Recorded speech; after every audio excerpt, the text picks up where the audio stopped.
Sean bienvenidos, bienvenidas a un espacio más de la Escuela Internacional de Verano. La Vicerrectoría de Extensión de la Universidad de Panamá brinda cada año este espacio académico y cultural para el intercambio y colaboración de conocimiento y experiencia entre especialistas procedentes de varios centros de investigación. Bien, magnífico. Bien. Gracias.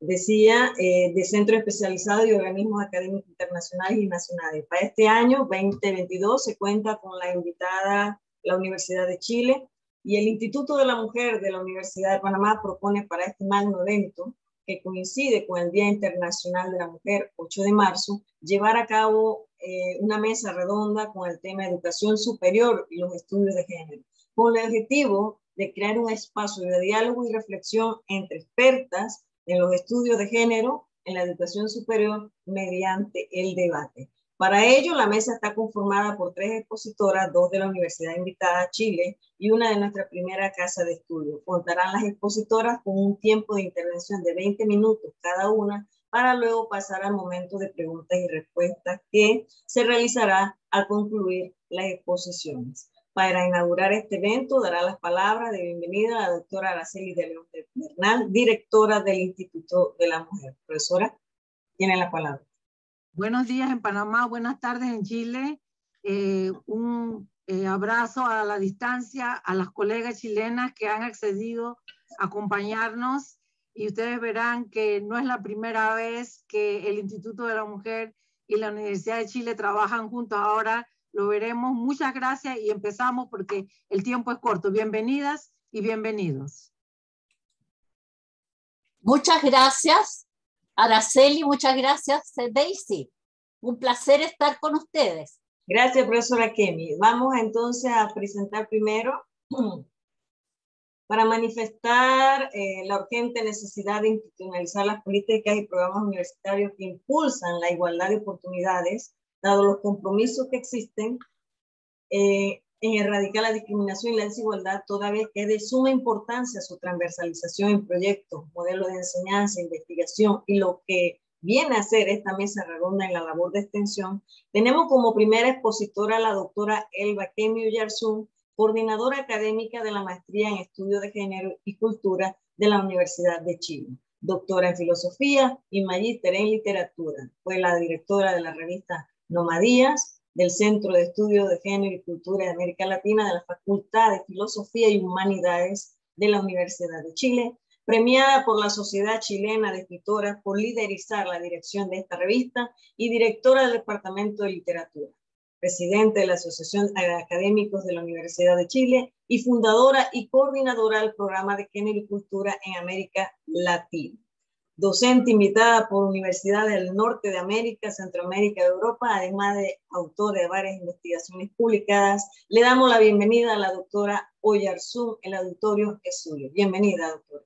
Bueno, voy a estar muy atenta a los tiempos, porque como ustedes saben, las profesoras tenemos el mal hábito de hablar mucho.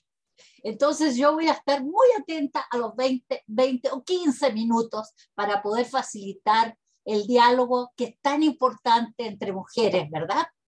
Bueno, yo quería primero decirles que nos habíamos conocido en el contexto de un proyecto que fue muy importante, que es el proyecto Equality. No sé si ustedes recuerdan que ustedes estuvieron involucradas, éramos 18 universidades latinoamericanas, la Universidad de Chile, por cierto, la Universidad de Rosario, la Universidad de Costa Rica, y tuvimos 3 años de intensa y muy productiva labor para coordinar nuestros esfuerzos que tienen, por supuesto, por lo menos 3 dimensiones. Una dimensión, yo voy a decir, clave, que es instalar un proyecto cultural, científico, que transversalice a nivel epistemológico la igualdad de género. ¿Por qué digo esto? porque ha sido muy importante en Chile, en la postdictadura, que se enfatizó el concepto de equidad. Y sin entrar en contradicción, sino en articulación, porque el cuento mío tiene que ver con tejido y con articulación, con desmontar los binarismos falsos, mujer versus hombre, mujeres versus mujeres, campesinas versus mujeres del trabajo industrial, en fin. Y una de esas grandes contradicciones era que se pensaba que la equidad era el concepto clave para abrir las segregaciones y las discriminaciones de género. Estoy hablando cuando recién fundamos los estudios de género, que yo volví de la Universidad de California, donde enseñaba durante 15 años en el Departamento de Estudios de la Mujer y en estudios latinoamericanos. Entonces, volvimos y la gran palabra era equidad. Y luego empezamos a cuestionar equidad y equivalencia. ¿Cuál es el debate entre equidad y equivalencia? Muchas de las feministas decíamos, la equidad es importante, pero no signa un nuevo tiempo, un nuevo modo de civilizar. Y para nosotras y nosotros era extremadamente importante que nuestro proyecto no se ajustara solamente al momento de la transición a la democracia, que es importante, evidentemente, pero que entrábamos a la postdictadura con un movimiento feminista diverso, pero también dividido. Entonces, ¿en qué estaba dividido este movimiento? Entre las institucionalistas y las feministas de la diferencia. Yo no sé si eso se vivió en Panamá. Y esto fue en el retorno de la democracia, porque en Chile el movimiento ochentero contra la dictadura tuvo un movimiento unitario que se llamó Mujeres por la Vida. Y ahí nos juntábamos todas. Y hicimos unas actividades antidictatoriales grandes y muy osadas. Pero al entrar a la postdictadura, se intentó producir este movimiento que de alguna manera separó a las feministas autónomas de las feministas de las feministas institucionales.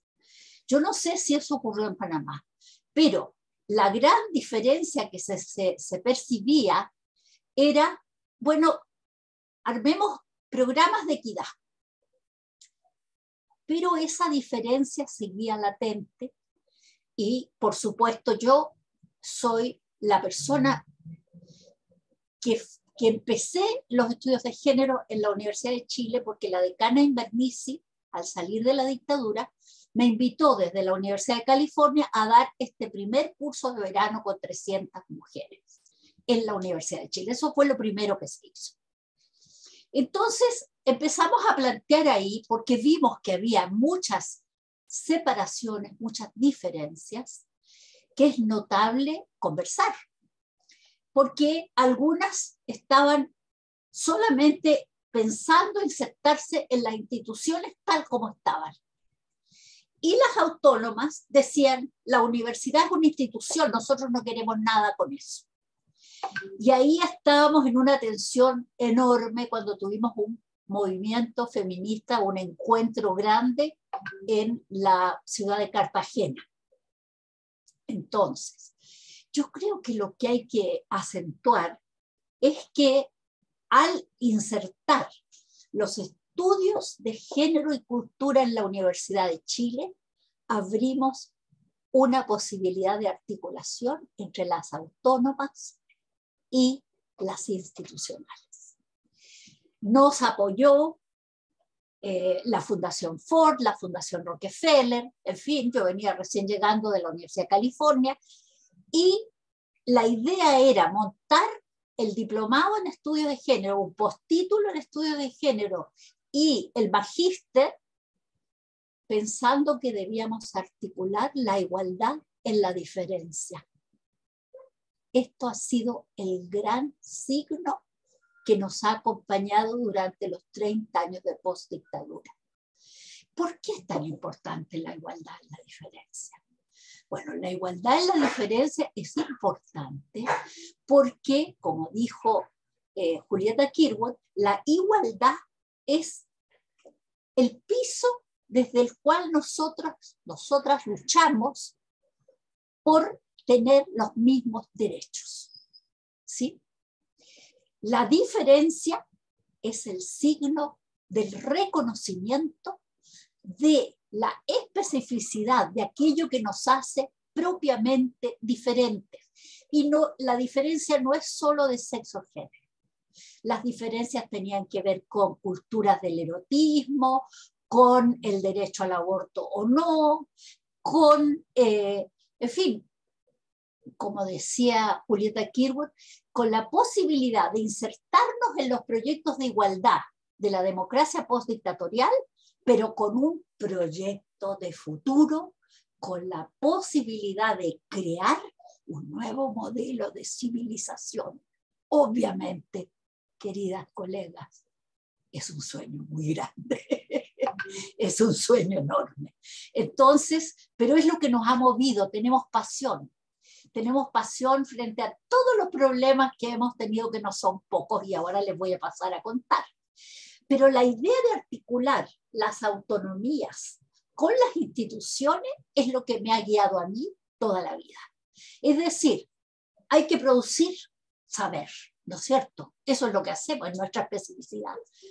Y hay que producir saber en condiciones de desigualdad, en condiciones de discriminación y en condiciones institucionales de segregación. Ustedes saben que está el techo de cristal y el muro de cristal. El techo de cristal no nos permite pasar de cierto rango de jerarquía, por eso solo 20% de las académicas en Chile acceden a ser profesoras titulares. Rectoras, bueno, ha habido candidatas solamente en el último tiempo, y hoy somos 2 las candidatas mujeres, pero creo que esta vez tenemos muchas posibilidades, porque lo que se está diciendo es, ha llegado el momento de que la casa de Andrés Bello, fundada en todo, sea también la casa de Eloísa Díaz, sea también la casa de Elena Cafarena, sea también la casa de Julieta Kirwan. Es decir, la universidad ya no es solo de rectores hombres. Y este momento ha llegado, les digo, para romper con ese cielo de cristal que solo se rompería a nivel institucional si una de nosotras 2 llega a la rectoría. Lo que no se rompe es la segregación de funciones, de disciplinas, de campos del saber. ¿Por qué digo esto? Porque la segregación del muro, perdón, no el techo, sino el muro de cristal, implica que las mujeres tendemos a ubicarnos en las carreras de humanidades, artes, pedagogías, derecho, cada vez más, y hoy medicina, pero muy nuevo que hoy haya más mujeres entrando a medicina. Ingeniería teníamos muy pocas. Yo hice un estudio de 3 años con nuestro laboratorio, 3 años para ver que había 12 estudiantes mujeres que ingresaban a ingeniería. ¿Por qué? Por la segregación que llamamos horizontal, es decir, se agrupan las mujeres solamente en ciertos campos del saber. Pero además, en una institución mercantilizada, porque eso es lo que tuvimos en los 30 años de postdictadura, las carreras feminizadas eran consideradas poco equivalentes en el sentido del valor. Por eso yo insisto mucho que no se trata solo de equidad, se trata de equivalencia.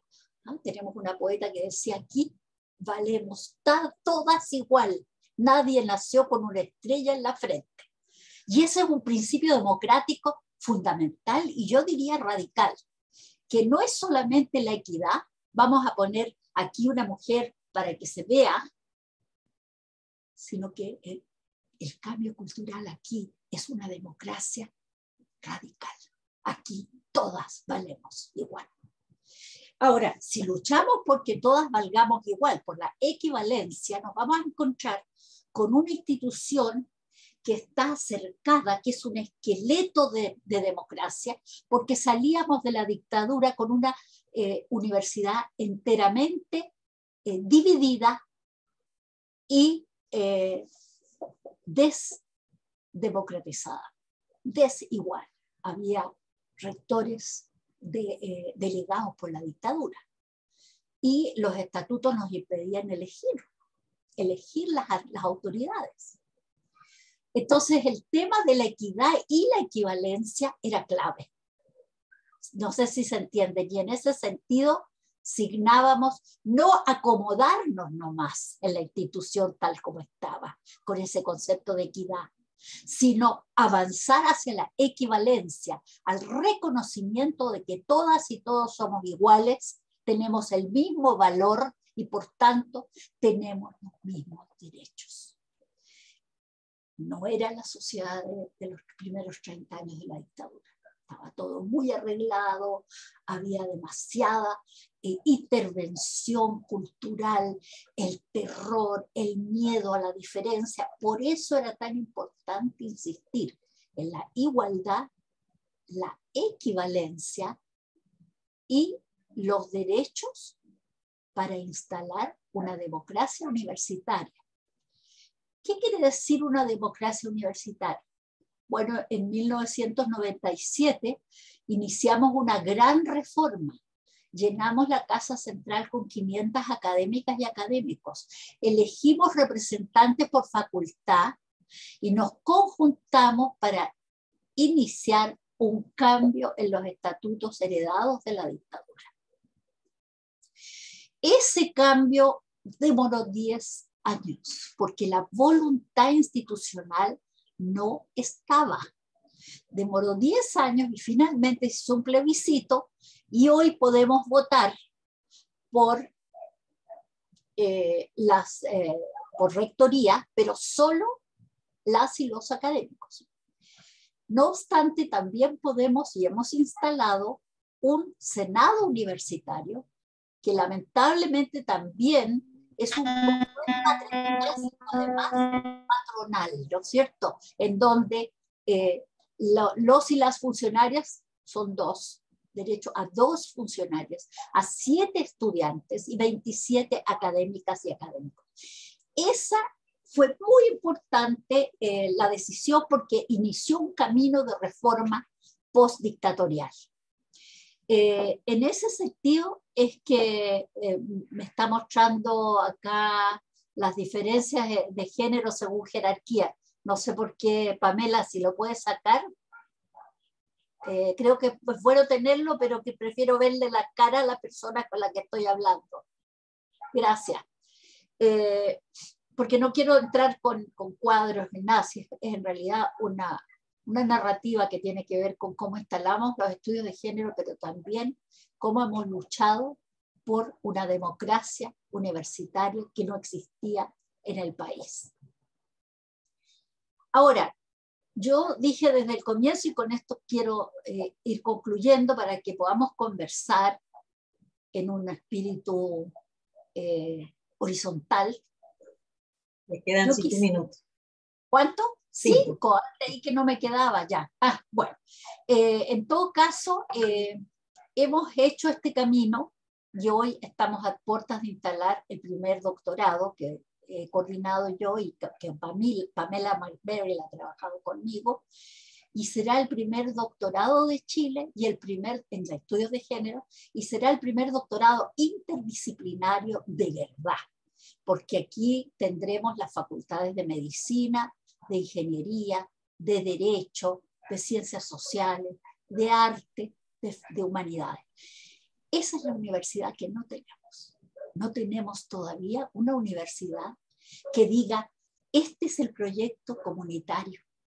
esta institución restringida que hemos heredado de la dictadura y que nos ha costado tanto modificar, esta institución tiene cuerpo y tiene territorio. Ese es el signo feminista. ¿Qué significa que la institución tenga cuerpo y territorio? Que en general las instituciones se conciben muy esquemáticamente. Pues si decimos tiene cuerpo, ¿cuál es su cuerpo? Su cuerpo no es solo quienes votan para rectoría. Su cuerpo no es solo quienes investigamos.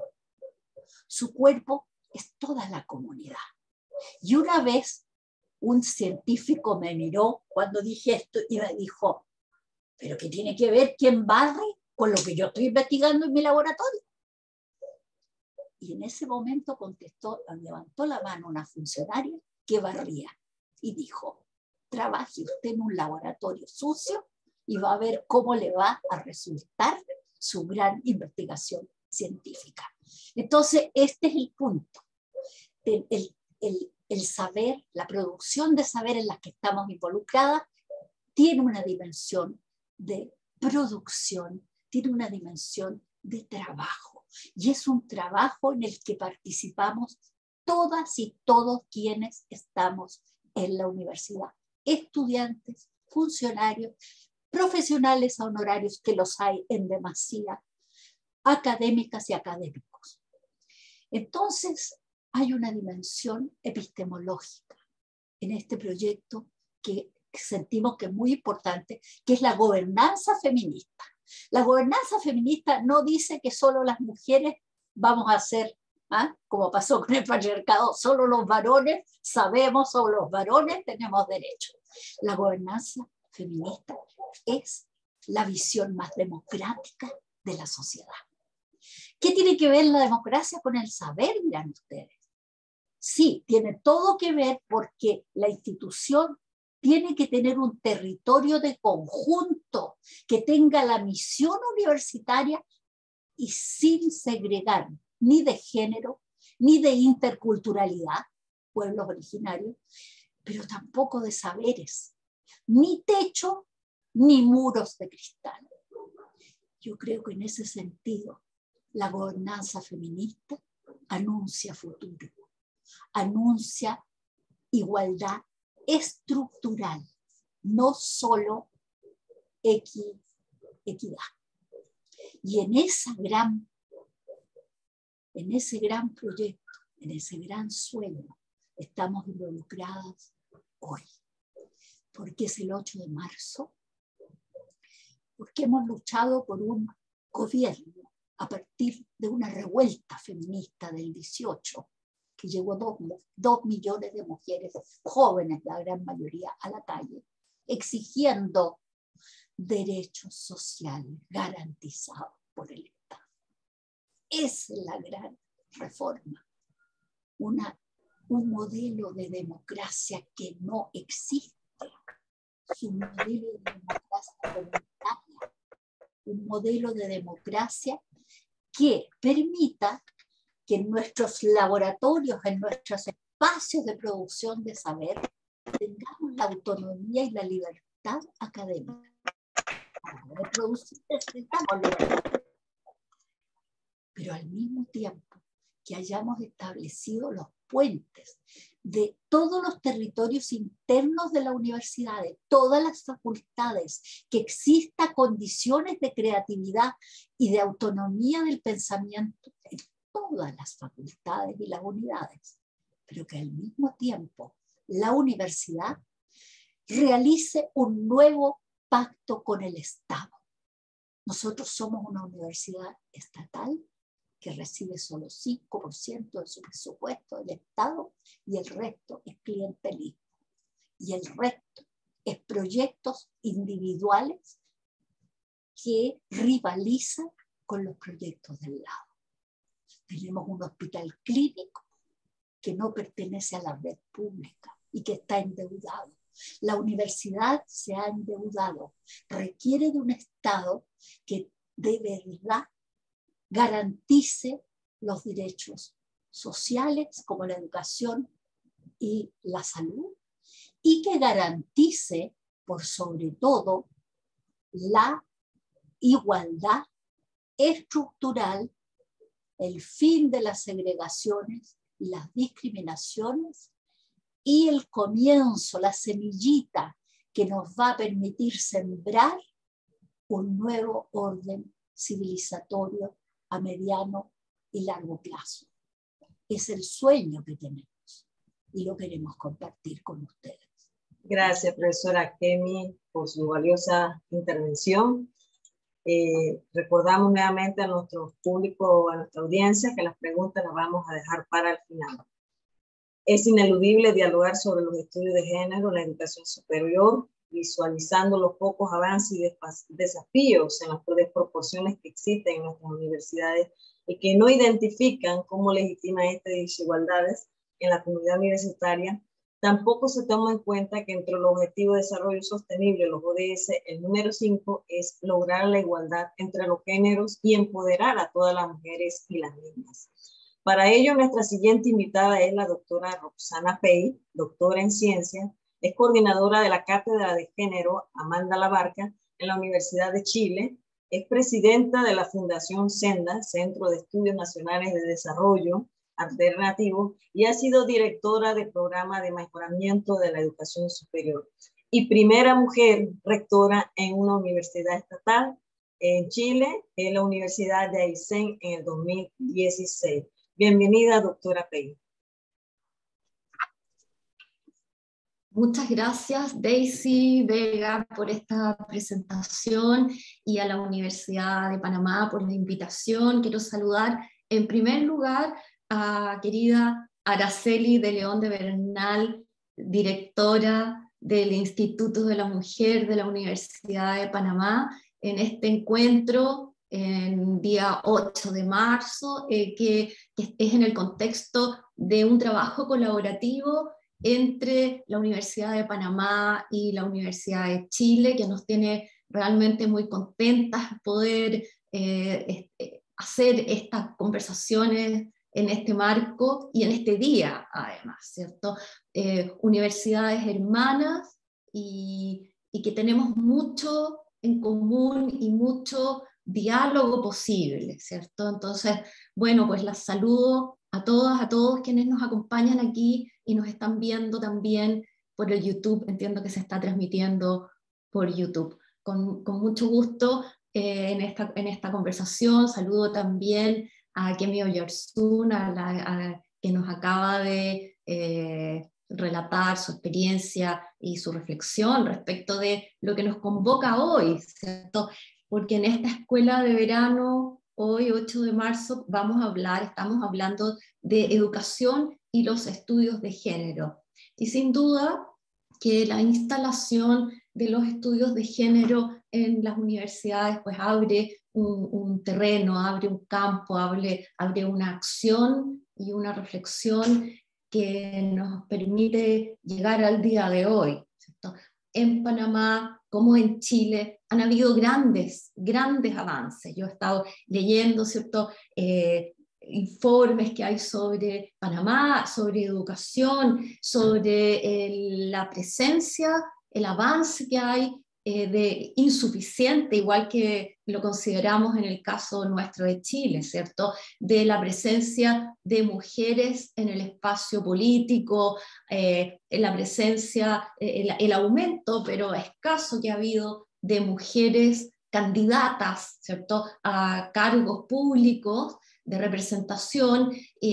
Quiero hacer esta pequeña comparación, ¿cierto?, porque la situación es muy semejante en Chile, con la excepción de que en Chile dimos un salto muy grande, con grandes manifestaciones en los últimos años que obligaron a instalar una norma, ¿cierto?, obligatoria de cuotas de género, que permitió que mujeres fueran candidatas a parlamentarias y a distintos espacios, ¿cierto? Pues que si no hubiera sido por obligación, no se habría avanzado. Entonces se estableció por ley una cuota de paridad de género de candidatas. eso no resultó en que hubiera luego una composición paritaria, porque el llevar candidatas no significa que vayan a ganar, y pues ocurrió eso. Entonces, ustedes bien saben que en Chile estamos en un proceso constituyente en la actualidad, y la elección entonces de la composición de esa convención constitucional que tiene que escribir la nueva constitución chilena, no solamente es paritaria en la elección, en las candidaturas que se llevaron, sino que se logró, gracias a un trabajo muy duro, ¿cierto?, que fuera paridad de salida, es decir, que la elección tuviera que ajustarse los resultados a la paridad.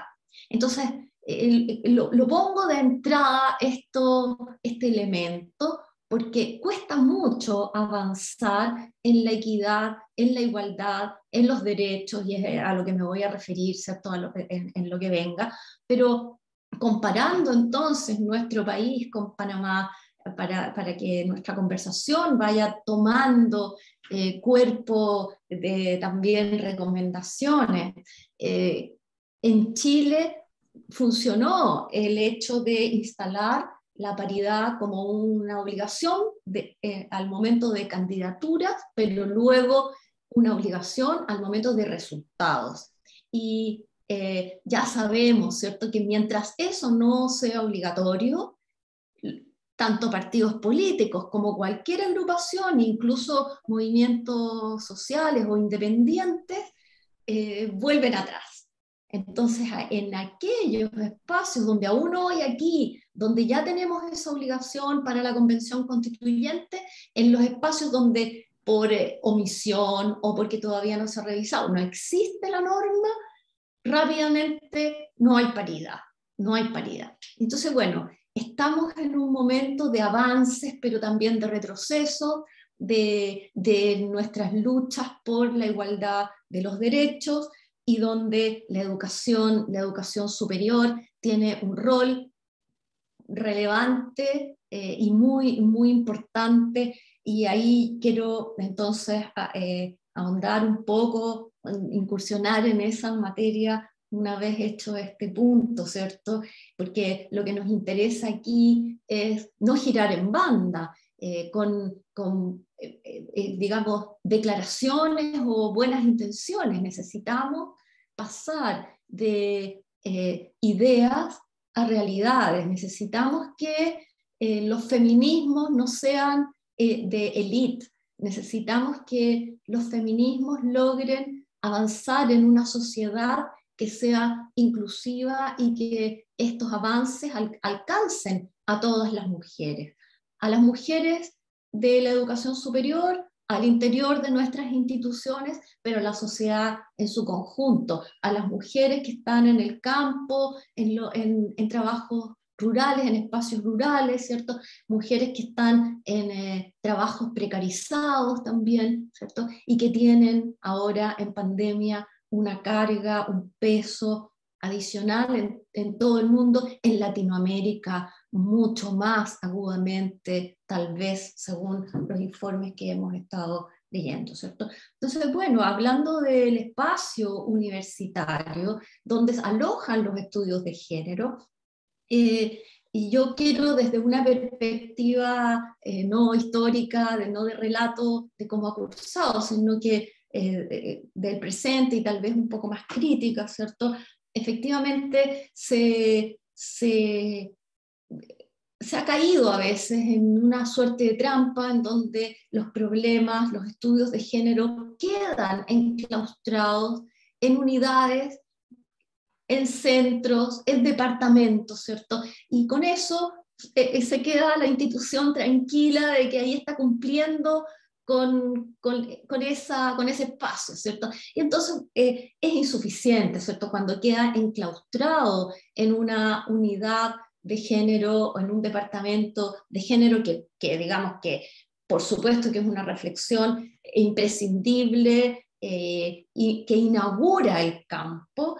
Estamos en un momento en donde los estudios de género, las reflexiones de género tienen que permear a toda la institución. Así como esperamos que la igualdad permee a toda la sociedad, esperamos que dentro de nuestras instituciones de educación superior permee a todos los espacios de nuestra comunidad académica, universitarias, en todas partes, ¿cierto? Entonces, no solamente es los estudios sobre las mujeres, los estudios sobre género, desde todas las perspectivas que uno pudiera considerar esos estudios, sino que también incursionar en cómo se genera el conocimiento y se realiza creación artística en nuestros espacios universitarios, ¿no es cierto? Y cómo se investiga en todas las disciplinas, porque en todas las disciplinas donde se realiza investigación, por supuesto, hay sesgo de género.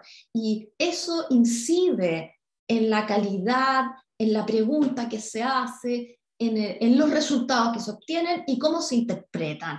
Entonces, hay también, yo no voy a entrar en ese detalle, pero hay reflexión y análisis sobre estudios que son incluso en áreas muy duras, muy científicas, en donde la mirada prejuiciada de género lleva a interpretar resultados en el área de la biología, del estudio de poblaciones, de áreas muy duras científicas.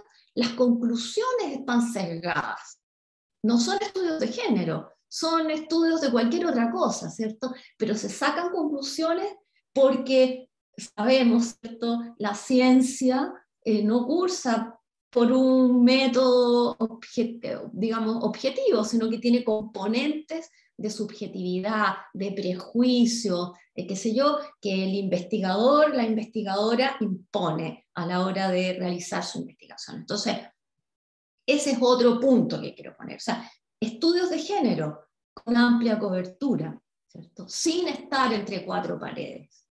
Investigación y creación sin sesgo de género, con perspectiva de género, es un paso fundamental. Aquí quiero aportar que la Universidad de Chile creó, en nuestro país es el único caso, creo que es bastante exclusivo, ¿cierto? Creó una unidad de género en su vicerrectoría de investigación y está incursionando en la reflexión en estos términos, ¿cierto? Entonces, perspectiva de género en todas las áreas, desde matemáticas, física, ciencias de todo tipo, arquitectura, psicología, etc. En la investigación es fundamental para salir de esto. Y por cierto, un tercer aspecto relevante al interior de nuestras instituciones son las brechas, sin duda. Eso ha sido más tradicional, una mirada más tradicional de la perspectiva de género, ver cuántas mujeres hay, cómo es la carrera académica de las mujeres, en donde las mujeres pues, no alcanzan con igual proporción las jerarquías más altas, no alcanzan los espacios de poder, como tampoco lo alcanzan en nivel nacional, ¿cierto? Partí hablando del avance que hubo en Panamá respecto de una presencia de mujeres en cargos de elección. También veo que en la judicatura panameña ha habido un pequeño avance en el nombre de juezas mujeres en la Corte Suprema, que llega ahora al 33%, pero antes no había ninguna, etc.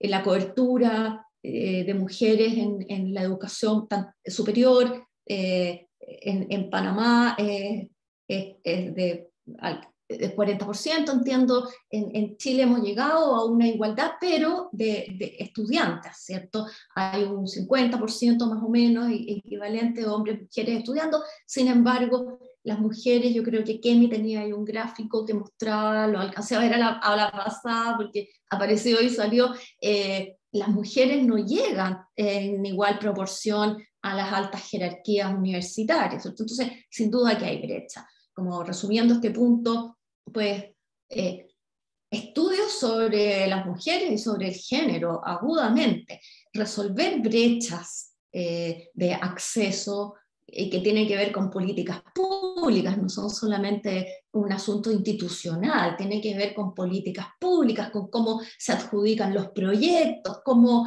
incluso en detalles con cómo se organiza la vida, los horarios de las reuniones, se respeta o no la carga de trabajo no remunerado y de cuidado que nuestras académicas, nuestras estudiantes, nuestras funcionarias están teniendo, y las mujeres en general en nuestros países, ¿cierto? Sobre todo ahora en pandemia, eso se puso en mayor relieve y con mucha agudeza, crudeza y crueldad apareció como un problema, pero que no es solo de la pandemia, ¿cierto? Está presente todo el rato. Entonces, perspectiva de género que significa muchas cosas.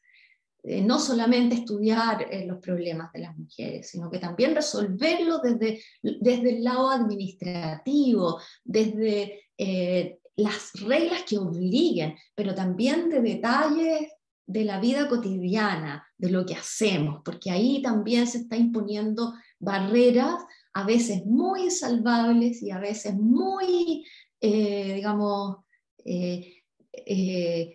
rudas, ¿cierto? Sin cuidado, sin ninguna consideración a las personas que tienen que participar de estos trabajos.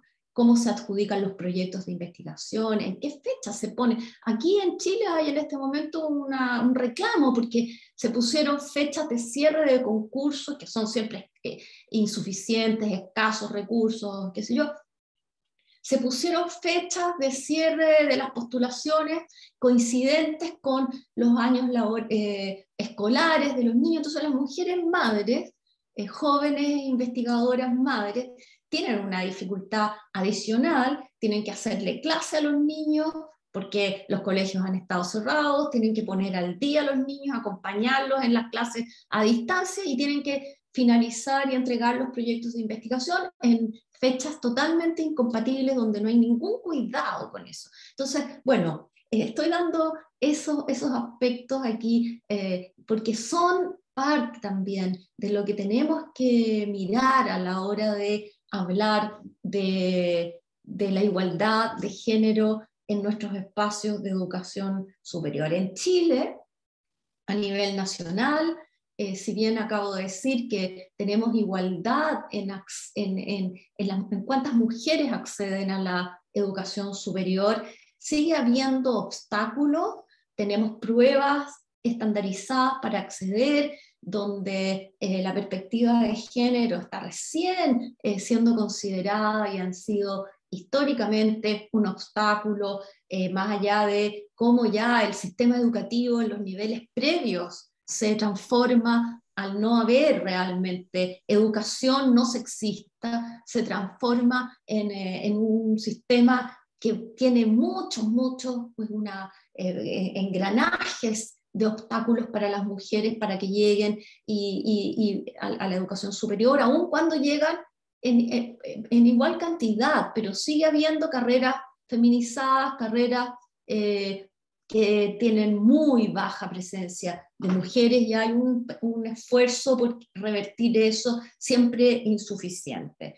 Pero quiero decir, tomando una frase de Amanda Labarca, ya que mencionan que tenemos en la Universidad de Chile la cátedra de género Amanda Labarca, que me toca a mí el honor y siempre es muy emocionante el trabajo que se hace desde ahí, coordinarlo. Citar a Amanda Labarca, que es una figura de nuestro país, ¿cierto? Que en el año 1940, o sea, hace mucho tiempo, ¿cierto? Escribe esta frase y se pregunta, ¿cuál progreso? Dice ella, ¿cuál progreso? ¿Dónde estamos? Nos hemos empeñado durante un siglo en una batalla por nuestra emancipación y mejoramiento, muy parecida a la que libran los obreros del mundo.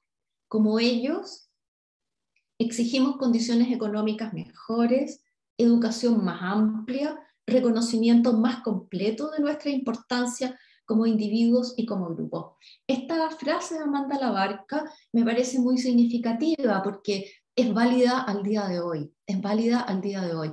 Entonces, quiero, para ir redondeando la idea, no sé cuánto tiempo me queda, creo que me queda todavía unos 5 minutos, agregar que... Tres minutos, doctora.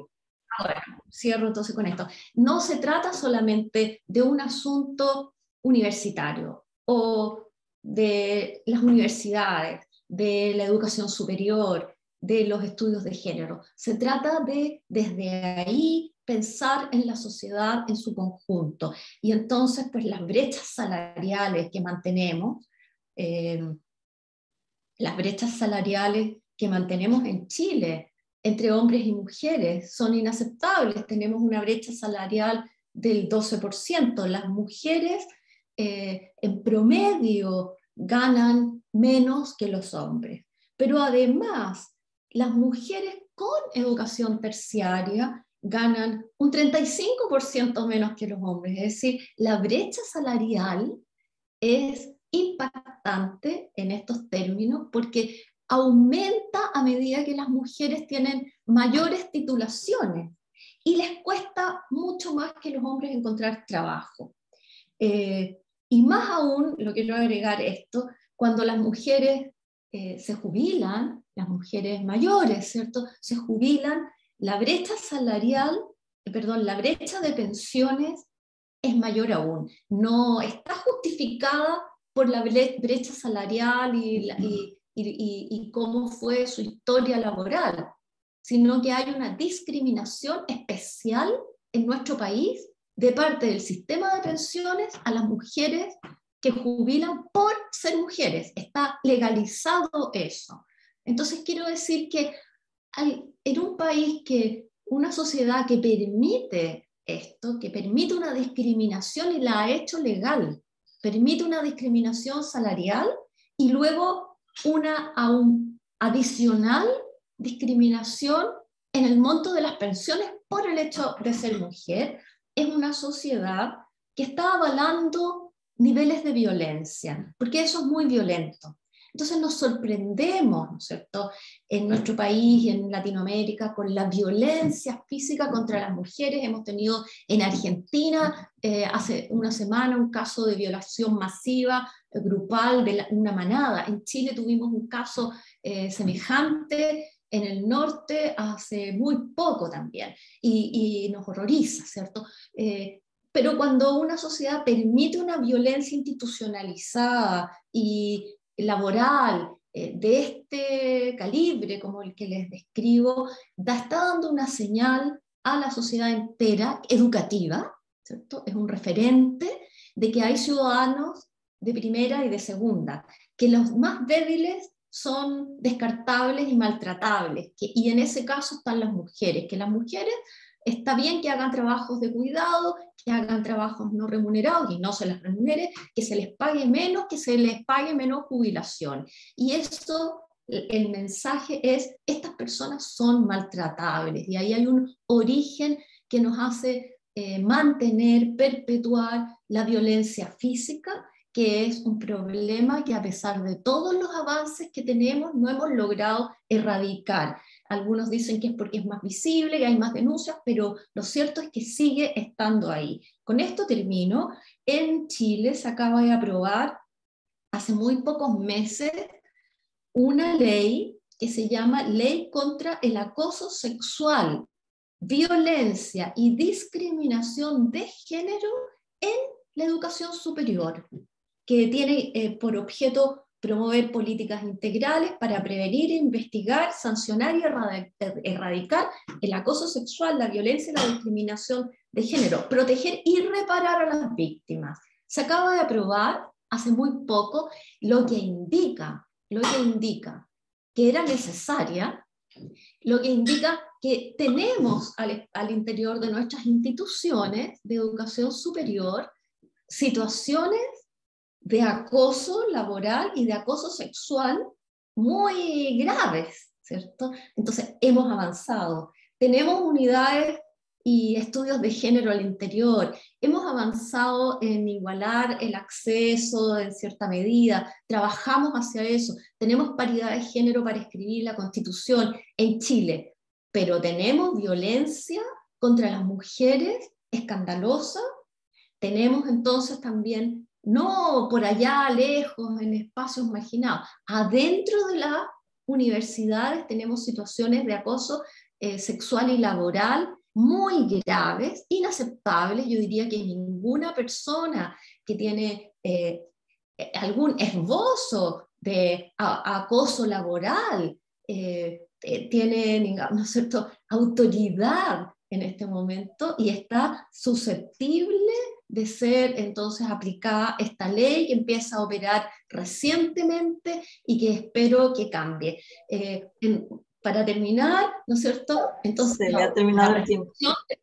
La reflexión teórica, las brechas, pero preocuparnos muy fuertemente de no dejar a nadie atrás, de que la sociedad entera debe ser incluida en nuestra consideración, en nuestra preocupación, y mientras quede una mujer atrás, pues no podemos cantar victoria ni dar por terminada nuestra tarea. Muchas gracias. Gracias, doctora Pei, por sus palabras muy interesantes y que luego pues vamos a entrar en debate con las tres expositoras. Los estudios de género se derivan del movimiento feminista internacional y tienen como antecedente los estudios de la mujer, que inician en la década de los 70. Y en las universidades de países industrializados y en nuestro país llega a mediados de los 90. Junto con ello, la creación del Instituto de la Mujer de la Universidad de Panamá, con su primera directora, la doctora Araceli de León de Bernal, quien es nuestra siguiente expositora. La doctora es del área de economía, doctora en economía y especialista en economía y género, catedrática de la Universidad de Panamá.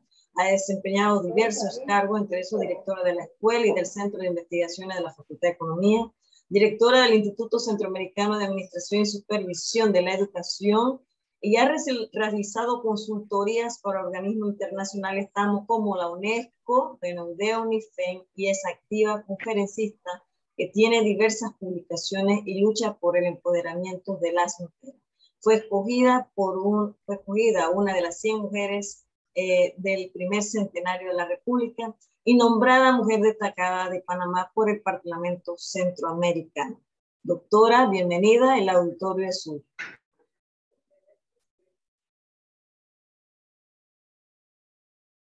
Gracias, Daisy. Dime si estoy compartiendo la pantalla. Sí, profesora. Ok.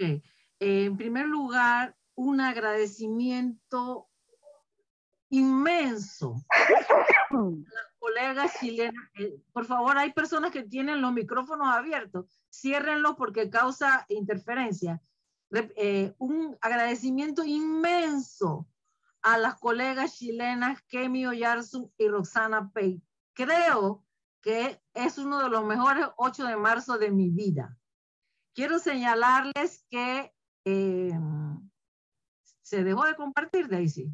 ¿O estoy?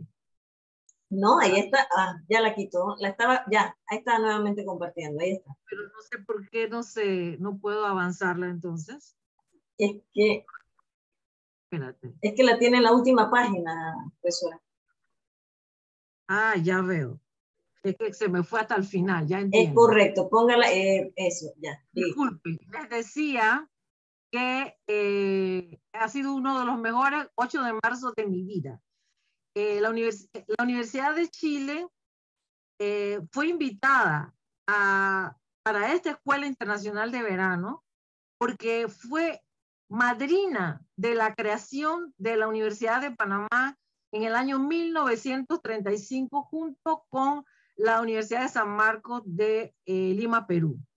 Entonces, yo quiero decirles a las colegas chilenas que esperamos contar con ellas en lo sucesivo porque necesitamos mucho apoyo para poder tener los logros que han tenido en Chile. Yo quiero felicitar a la doctora Roxana Pei por ya haber sido decana de la Universidad de Aysén y quiero desearle a la doctora Kemi Oyarzún el mejor de los éxitos en su candidatura a rectora de la Universidad de Chile. Cuente desde acá con nuestro apoyo incondicional. Bien, ya se ha hablado de la importancia de los estudios de género es importante que sepamos que esta institucionalización es relativamente reciente.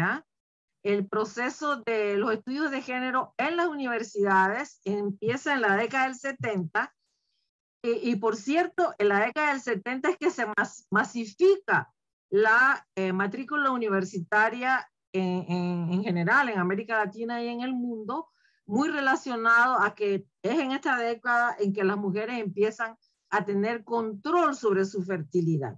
Y es precisamente entonces en la década del 70, debido a diferentes cambios sociológicos y políticos, que empiezan a incorporarse los estudios de género inicialmente en las universidades públicas de Estados Unidos y Europa. En un segundo momento, en la década del 80 y especialmente en la década del 90, la convicción para los gobiernos y organismos internacionales de la centralidad, de la importancia de los estudios de género en el desarrollo cultural y económico creó las condiciones para la formación de nuevos centros e institutos en universidades metropolitanas, como por ejemplo el Gender Institute of London School of Economics en 1993 y en algunas de las pertenecientes a lo que el ranking del Times Higher Education denomina economías emergentes. En este segundo grupo se sitúan iniciativas latinoamericanas en Brasil, Argentina, Chile, Colombia, México, entre otros, que son países que nos llevan gran delantera en los estudios de género y que esperamos que, así como nos han acompañado en el pasado, nos puedan acompañar también en esta nueva etapa.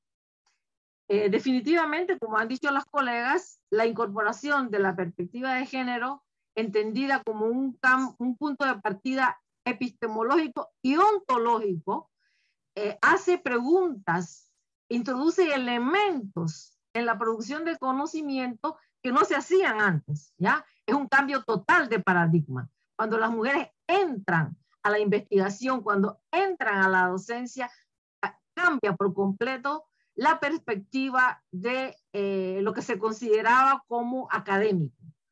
Y es así como se introducen y se construyen herramientas y categorías que permiten dar cuenta de una realidad humana que de otro mundo, de otra manera, pasaría inadvertida.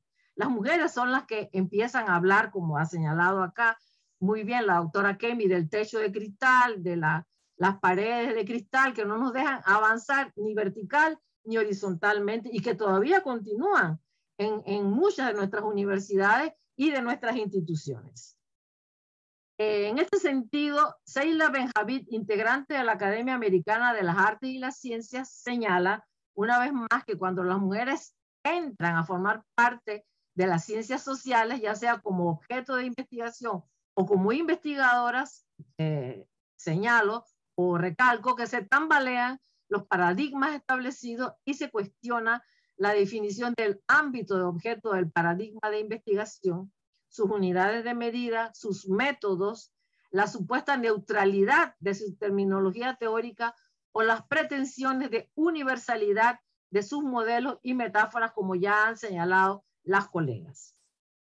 Por ello, y tal como señala Celia Amorós, hay que hacer del feminismo un referente necesario si no se quiere tener una visión distorsionada del mundo ni una conciencia sesgada de nuestra especie, como han recalcado y señalado muy bien nuestras colegas de la Universidad de Chile. Los estudios de género en la Universidad de Panamá son relativamente recientes. Hay que destacar que desde la década del 80 hubo un grupo muy activo de feministas que iniciaron los estudios de género fundamentalmente en la Facultad de Humanidades y en la Facultad de Administración Pública.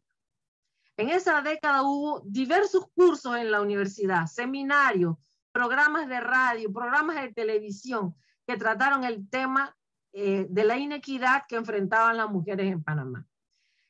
Fue en el proceso hacia la cuarta conferencia de Naciones Unidas sobre la mujer en Beijing, China, en el año 1995, que hubo una movilización, yo diría que mundial, que se logra concretar la iniciativa de crear el Instituto de la Mujer de la Universidad de Panamá, también en el contexto del 50 aniversario de Naciones Unidas, que celebramos profusamente durante todo el año en la Universidad de Panamá, uniendo las diferentes efemérides con las diferentes agencias de Naciones Unidas y las diversas facultades de la Universidad de Panamá, lo que creó un ambiente propicio a la necesidad de establecer los estudios de género. De tal manera que el Instituto de la Mujer como tal se formaliza en la resolución del Consejo Académico número 895 el 26 de julio de 1995. Sin embargo, el Instituto de la Mujer solo empieza a funcionar en el año siguiente, en el año 1996. Quiero señalar que inicialmente el instituto fue solo un acuerdo del Consejo Académico de la Universidad de Panamá que estaba en un papel, en una resolución. No fue fácil poner el instituto en marcha. El entonces rector de la universidad, hace 25 años,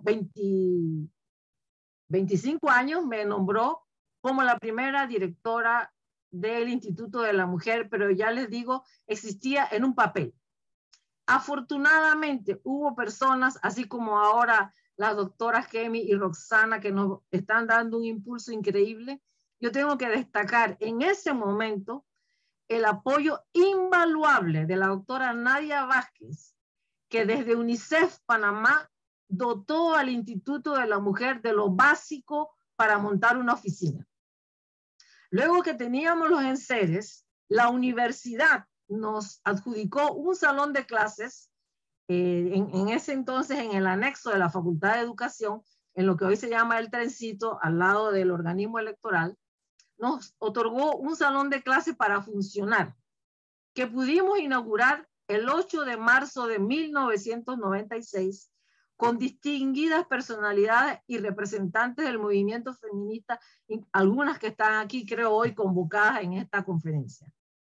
Además, ese año logramos hacer una semana de cine universitario sobre mujeres, como también lo tendremos este año del 21 al 27 de marzo, una vez pase la Escuela Internacional de Verano. ¿Cómo pudo arrancar el Instituto de la Mujer? El movimiento de mujeres en Panamá había logrado en ese tiempo un proyecto millonario con la Unión Europea que se llamó Proigualdad. El Instituto de la Mujer de la Universidad de Panamá se benefició de esta iniciativa porque obviamente se requería mucha capacitación, sobre todo en el tema de empoderamiento, en el tema de políticas públicas, etc. Y con el apoyo de Proigualdad y de otros organismos internacionales como la OPS, el BID, la UNESCO, etc., empezamos a desarrollar posgrados, maestrías, cursos, entre otros. El apoyo externo fue decisivo. Entre 1996 y 2000, ahí me faltó un cero, se publicaron unas 40 obras, principalmente de las feministas de la Universidad de Panamá, pidiendo financiamiento donde fuera que nos abrían la puerta.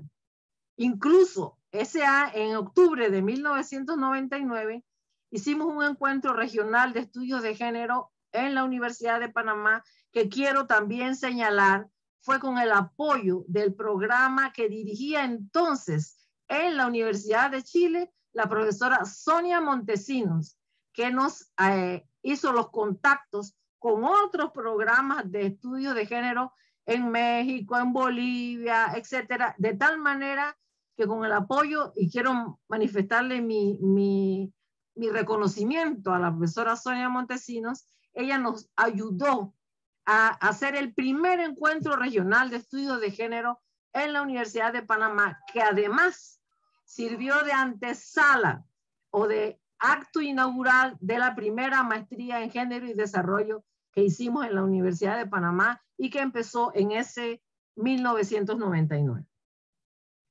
Desde entonces, el Instituto de la Mujer de la Universidad de Panamá ha tenido 6 directoras que han dejado su impronta con diferentes énfasis. Hoy, en 2022, los retos son distintos, como han señalado ya las colegas chilenas. Tenemos muchas tareas pendientes, sobre todo en lo que se refiere a la transversalización de los estudios de género en el pensum académico, cosa que no hemos logrado. Este es un reto que debemos afrontar en la Universidad de Panamá. Se hicieron algunos avances en algunas disciplinas, pero esto no continuó. Entonces tenemos que recuperar esta tarea pendiente, porque si no logramos trascender a la universidad, al pensum académico, vamos a seguir siendo un gueto, por así decirlo, donde hablamos el mismo idioma y convocamos siempre a las mismas personas, pero no logramos trascender la universidad como tal. De tal manera que hoy el Instituto de la Mujer es una unidad académica generadora de conocimiento a través de la docencia, investigación y extensión. Siguiendo el mandato universitario, nosotros hacemos docencia, investigación y extensión en temas relativos a la situación de las mujeres, con el fin de contribuir a establecer políticas, estrategias y acciones que conlleven a la erradicación de la inequidad de género imperante. El Instituto de la Mujer desarrolla programas de formación a nivel de posgrado y educación continua en la temática de mujer, género y desarrollo. Se han desarrollado varios posgrados y maestrías en prevención y atención de la violencia intrafamiliar con enfoque de género para atender las necesidades de la universidad, pero también de organizaciones estatales y de la sociedad civil. También hemos desarrollado maestrías en género y desarrollo que actualmente estamos actualizando para volver a ofrecerla en el nuevo contexto del siglo XXI. Esperamos hacerlo a partir del segundo semestre de este año. Se ha contado con enlaces en los diferentes centros regionales universitarios, los que estamos reactivando actualmente, y también estamos estructurando una red de enlaces con las diferentes facultades, que son 19. Ya también hemos avanzado en esta tarea para crear esta transversalización a mediano y largo plazo de los estudios de género. Contamos además con un programa de radio semanal en Radio Estéreo Universidad los lunes, que hemos denominado Tertulia Feminista, que también nos sirve como ventana hacia la universidad y hacia el público en general. También tenemos un centro de documentación que, bueno, durante la pandemia fue poco visitado por el distanciamiento social, etcétera, pero esperamos que vuelva a ser requerido por las estudiantes ahora que se reinician las clases presenciales en este año 2022. Como les decía, hemos realizado educación continua en forma de diplomados, conversatorios, seminarios, foros, etcétera, y esperamos seguir realizándolo. Yo quiero señalar que la Universidad de Panamá es esencialmente femenina, como otras universidades. La matrícula femenina es 65% versus el 35% de los varones. También quiero señalar que la mayoría de las facultades tienen matrícula femenina mayor, con excepción de la Facultad de Informática, Electrónica y Comunicación, que es todavía eminentemente masculina. Como pueden verla, la señalé con la flechita roja. Aquí las líneas, las columnas chocolate oscuro son varones y las mostazas son mujeres.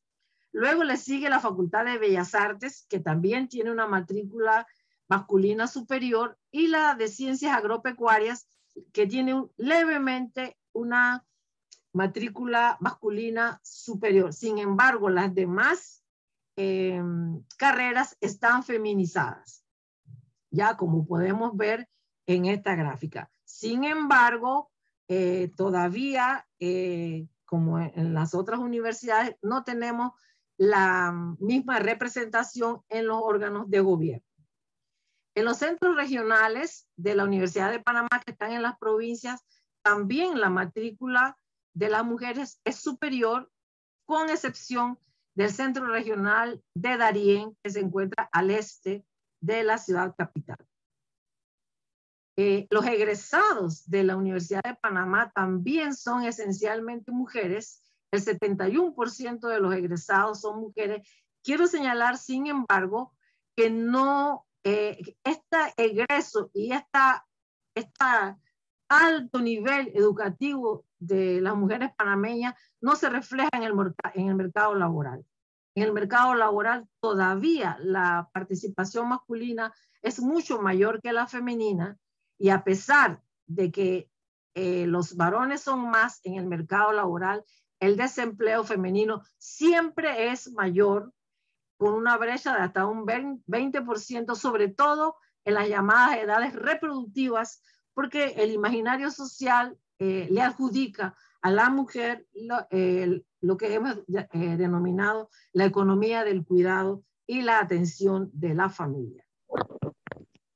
Con respecto al personal docente de la Universidad de Panamá, todavía por un pequeño porcentaje, 51%, son más los varones docentes que mujeres. En eso todavía no hemos logrado sobrepasar a los varones. Y en el personal administrativo la relación se invierte y hay 49% varones y 51% mujeres. A pesar de contar con una mayoría de mujeres en muchas universidades, todavía la incorporación de las mujeres y los estudios de género en las universidades no ha sido rápida, no ha sido fácil ni gratuita, y tampoco la podemos dar por descontada. Es una lucha, si se quiere, que hay que seguir todos los días para ganar terreno y derribar las barreras que todavía se encuentran.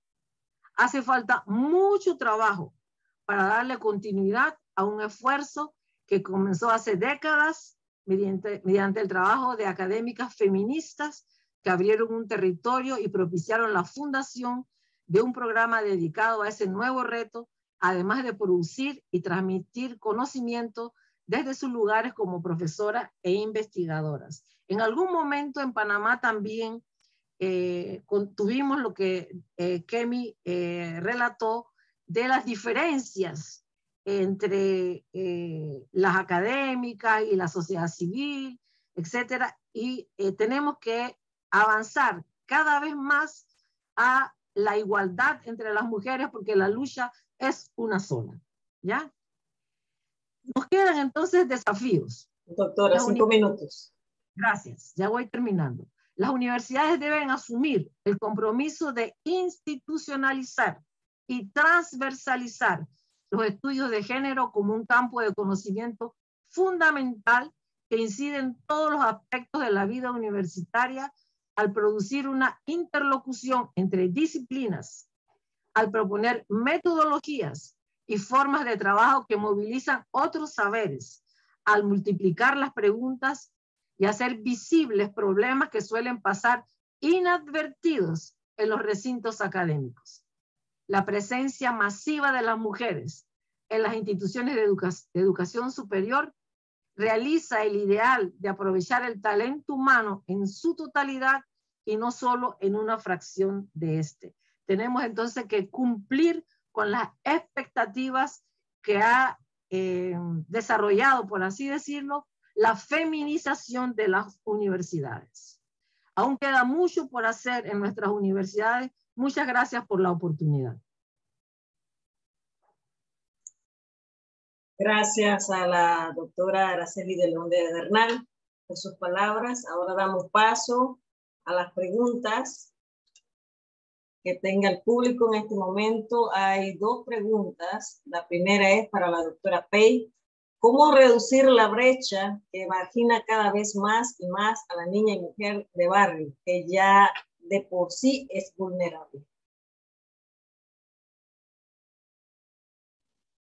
Bueno, no sé si es para ir tomando de inmediato o juntamos preguntas. Ok, y la otra igual, sí, doctora Pei, igualmente, estrategias que podríamos realizar para reducir la brecha que margina a la mujer cada día más. Esas son las 2 preguntas que se han dirigido a la doctora Pei.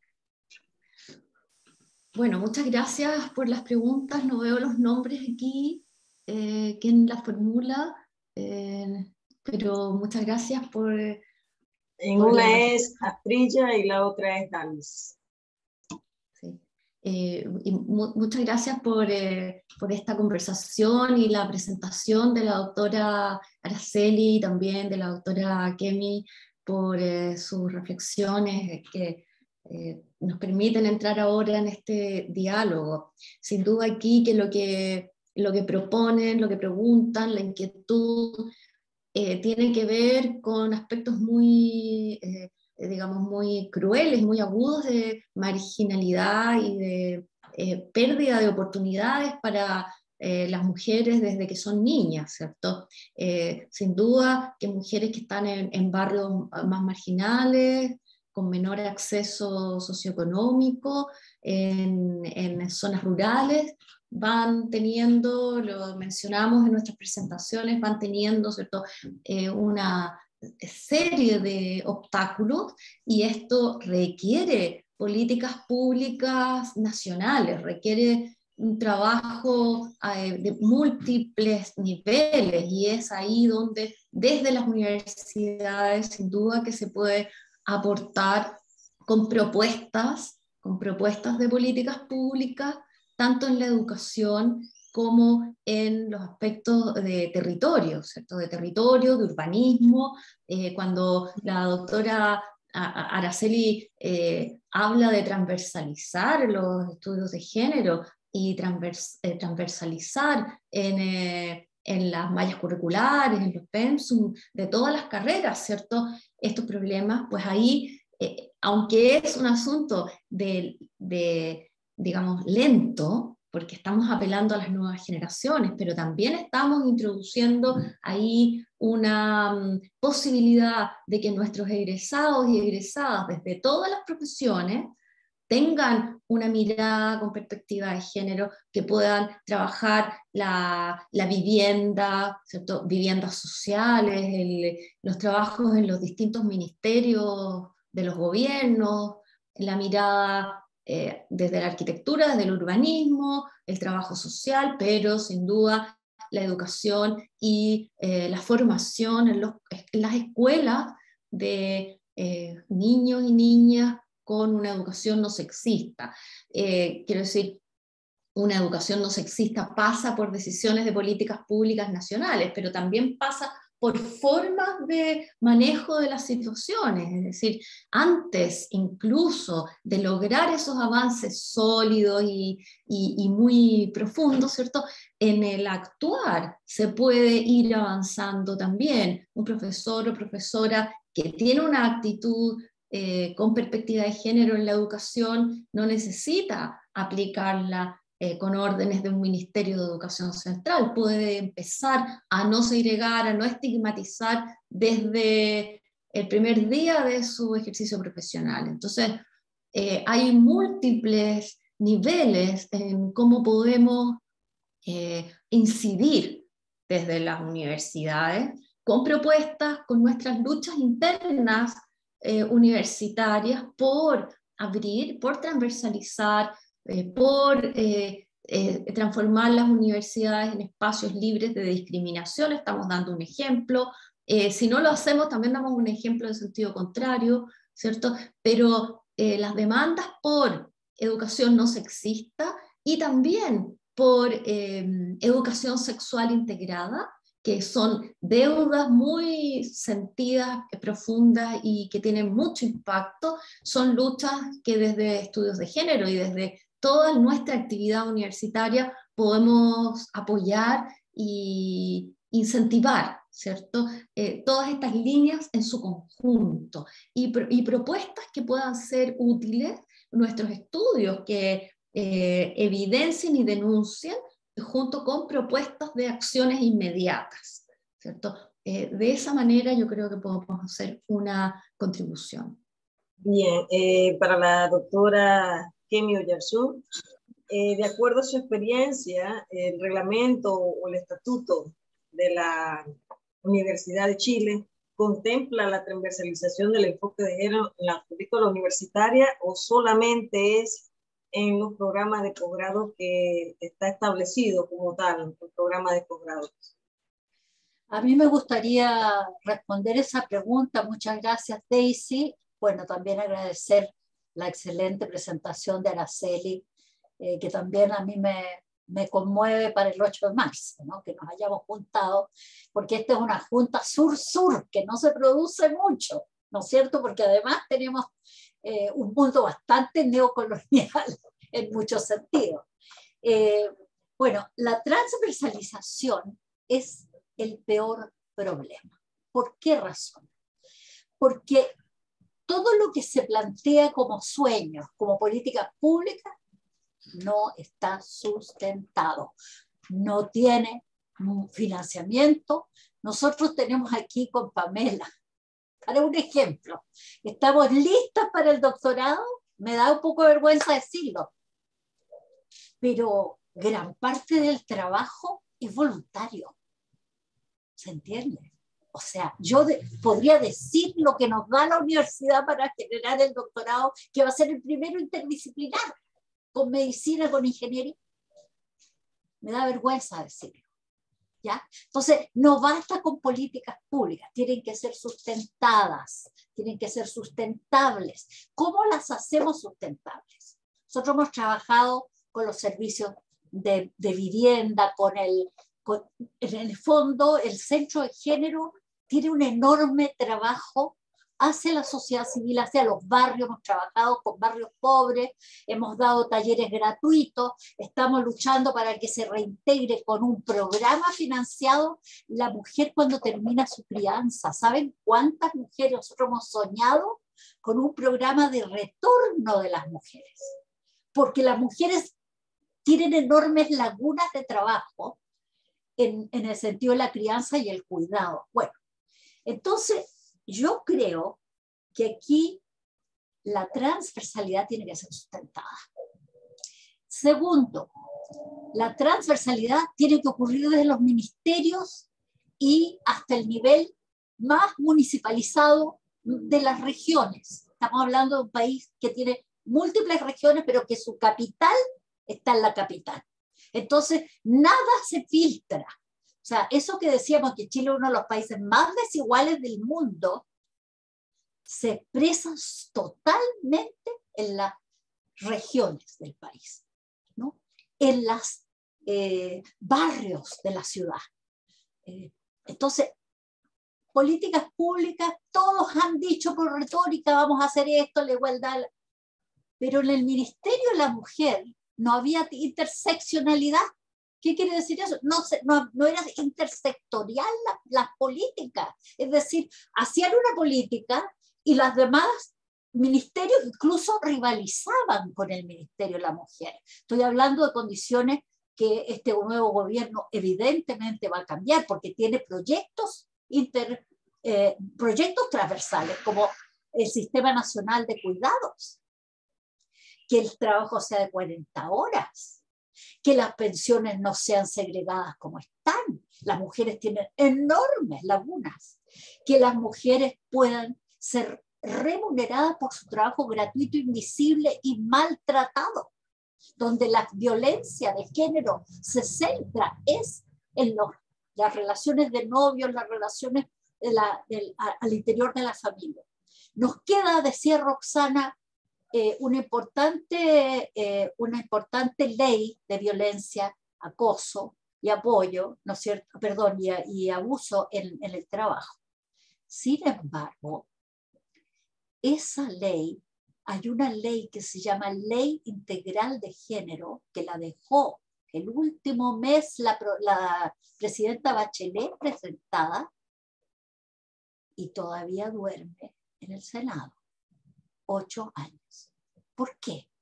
Porque esa ley era la primera que planteaba que la violencia, vinculada a la palabra violación, no solo es sexual, no solo es física, es cultural, es simbólica, psicosocial, en el trabajo es laboral, pero además es económica.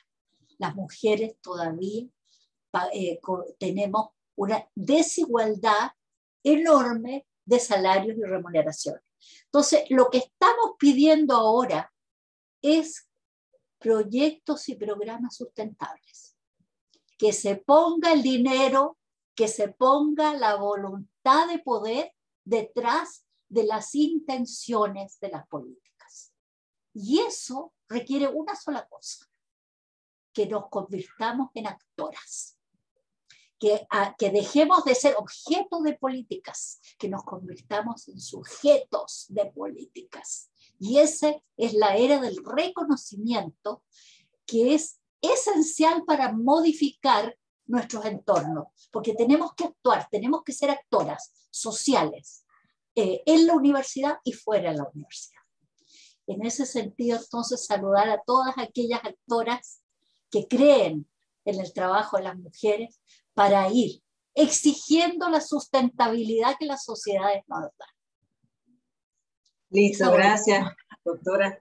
Una última pregunta, con ella cerramos para respetar los tiempos, porque ya luego continúa la escuela de verano. La tenemos de la profesora Luz Aleida Terán, dice: la experiencia de Quality a nivel internacional fue bastante exitosa y productiva. ¿Podríamos concretar un trabajo colaborativo entre Centro y Sudamérica con mayor impacto para acortar las brechas de inequidad? Bueno, yo quisiera decir que, bien breve, que el doctorado de estudios de género que vamos a tener, que es interseccional, cuenta con el apoyo que nos ha dado Panamá. Tenemos vínculos con Buenos Aires, con Brasil, ahí con la doctora Dora Barrancos de CONICYT, tenemos con el programa feminista doctoral de la Universidad de México, de la Xochitl. Entonces, invitar a la Universidad de Panamá a participar del magíster y del doctorado, porque tenemos programas de pasantías tanto para académicas cuanto para estudiantes de posgrado.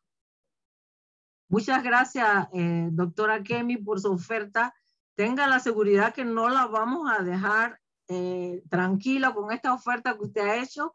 Y sí, yo sé que en la década anterior, en el programa Equality, fue cuando usted tuvo contacto con el Instituto de la Mujer de la Universidad de Panamá, y esa labor hay que retomarla, y qué bueno que sea a través del doctorado interdisciplinario y posiblemente regional. Trataremos de participar con ustedes, porque necesitamos apoyarnos unas a otras. Compartimos los mismos problemas, las mismas faltas de presupuesto y todo lo que sabemos, los obstáculos que tenemos, pero pienso que hermanadas podemos salir adelante. Yo les agradezco infinitamente su tiempo, su pasión y su contribución a los estudios de género, no solo en Chile, sino en la región, porque Chile es un modelo a seguir por los otros países de América Latina. Muchas gracias y estaremos en contacto. Gracias. Muchas gracias y nos juntaremos. Gracias a todas nuestras expositoras. Y gracias a nuestros participantes que han estado acompañándonos hasta el final. Agradecida por apoyarnos. No queda más que agradecer desde el equipo del INUD de la Universidad de Panamá su participación y que hayan aceptado estar con nosotras acá. Con esto, pues, damos por concluida la mañana de hoy en la Escuela Internacional de Verano con la mesa redonda del Instituto de la Mujer. Gracias. Abrazos. Abrazos a todas. Un abrazo, profesora Kemi. Gracias, abrazos.